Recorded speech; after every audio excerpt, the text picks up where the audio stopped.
Hello. Hello doctor Sinha, emergency, आप जल्दी से आ जाइए।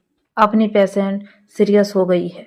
डॉक्टर रिद्धि ने घबराते हुए अपने सीनियर डॉक्टर संजना सिन्हा को फोन करते हुए कहा। डॉक्टर सिन्हा शहर की जानी मानी डॉक्टर थी। उनकी क्लिनिक में गीता नाम की एक सीनियर मरीज आई थी। गीता प्रेग्नेंट थी, लेकिन उसे बहुत ही ज्यादा कॉम्प्लिकेशन था, जिसके कारण बच्चे और माँ दोनों की जिंदगी को खतरा हो गया था। डॉक्टर संजना बड़ी मेहनत व अपने अनुभव से उसे हर खतरे से बचाती आ रही थी। उसके प्रसव का समय नजदीक आ रहा था। एक दिन संजना को ड्यूटी में किसी सरकारी अस्पताल में जाना पड़ा। वह अपने असिस्टेंट डॉक्टर रिद्धि को कहकर चली गई थी। सुबह तक तो ठीक थी, अचानक क्या हो गया? संजना हड़बड़ाते हुए फोन पर बात करते हुए बाहर निकल गई। उसने कहा, रिद्धि, पेशेंट पे नजर रखना, मेरी मेहनत बेकार नहीं होनी चाहिए। मैं बस पहुंच ही रही हूँ। वह जल्दी से गाड़ी की ड्राइविंग सीट पर बैठ गई। बदकिस्मती से आज उसका ड्राइवर भी नहीं था। उसे खुद ही ड्राइव करके शांति निकेतन अपने क्लिनिक जाना था। संजना गाड़ी चलाने लगी। वैसे तो गाड़ी चलाना उसका काफी पुराना शौक था, लेकिन पिछले कई सालों से वह ड्राइवर के भरोसे ही रहा करती थी। आज ड्राइवर छुट्टी पर था, उसे खुद गाड़ी चलाकर ही अपने क्लिनिक पहुंचना था। जैसे संजना ने गाड़ी को ब्रेक कर गाड़ी को सीधा कर मेन रोड पर लेकर आई, उसके पीछे खड़ी गाड़ी उसकी गाड़ी से हल्की सी टच हो गई। वह गाड़ी से उतर कर पीछे वाले खड़े गाड़ी से पहुंच गई। उसने देखा उसकी गाड़ी से हल्का डेंट उसकी गाड़ी में लग गया है। उसने उस आदमी से जाकर माफी मांगते हुए कहा, आपकी गाड़ी को थोड़ा सा स्क्रैच लग गया है, जो भी आपका खर्च आएगा मैं आपको पेमेंट कर दूंगी। आप मुझे अपना नंबर दे दीजिए। वह गाड़ी वाला सनकी था। वह चिल्लाते हुए भरा बुला कहने लगा। संजना ने उसे समझाने की कोशिश की, मैं भाग नहीं रही हूँ, मुझे जल्दी कहीं पहुंचना है।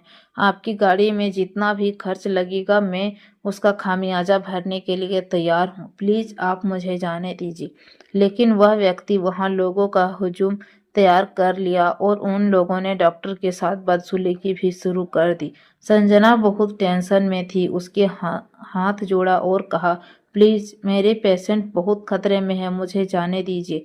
मैं आपके सारे नुकसान की भरपाई कर दूंगी। लेकिन वह आदमी और उसके साथ खड़े हुए लोग कुछ भी सुनने के लिए तैयार नहीं थे।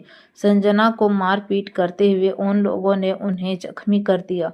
किसी तरह से खड़े कुछ लोगों ने पुलिस को फोन कर दिया। पुलिस के आने के बाद वे लोग वहां से भाग गए। संजना को भी मेडिकल की जरूरत थी। उसने पुलिस अधिकारी से कहा, मेरी चिंता छोड़ दीजिए, मेरे करियर में आज तक किसी ने कोई दाग नहीं लगाया। आज एक दाग मेरी आत्मा पर लग जाएगी यदि मैं सही समय पे नहीं पहुंची तो। यदि हो सके तो आप लोग मुझे मेरी क्लिनिक तक पहुंचा दीजिए। संजना के हाथ चेहरे से खून बह रहा था, फिर भी उसने कोई उपचार नहीं किया। वह तुरंत पुलिस की मदद से अपनी क्लिनिक पहुंची। पेशेंट काफी सीरियस हो चुकी थी। संजना को जख्मी हालत में देखकर सभी लोग घबरा गए।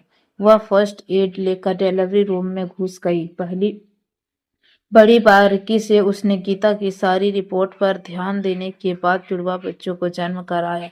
गीता शरीर से कमजोर थी। तमाम कॉम्प्लिकेशन के बावजूद उसके दोनों बच्चे बिल्कुल सकुशल पैदा हो चुके थे। संजना बहुत खुश थी। डॉक्टर रिद्धि ने संजना के चेहरे के जख्म साफ करते हुए कहा, यह दाग तो आपके चेहरे पर रह ही जाएंगे। डॉक्टर संजना मुस्कुराते हुए बोली, कोई बात नहीं रिद्धि, अगर दाग चेहरे पर लग गया तो कोई हर्ज नहीं है, लेकिन मेरी आत्मा पर नहीं लगनी चाहिए थी। वैसे भी हम अपने अंदर के इंसानियत को खोते जा रहे हैं, तो तुम दाग तो हमारे ऊपर जिंदगी भर ही रहेंगे। हम उनमें कैसे बरी हो सकते हैं? पुलिस ने उन बदमाशों के खिलाफ रिपोर्ट लिखा और तहकीकात शुरू कर दी। उन्होंने संजना को आश्वासन दिया, हम जल्द ही अपराधियों को पकड़कर सजा दिलाएंगे। संजना उन्हें धन्यवाद देकर अपने काम पर लग गई। हमें उम्मीद है कि आपको एक छोटी सी कहानी से आपको बहुत बड़ी सीख मिली होगी। तो प्लीज चैनल को सब्सक्राइब कर इसे शेयर करना ना भूलें, ताकि हमारी मेहनत में भी रंग भरे।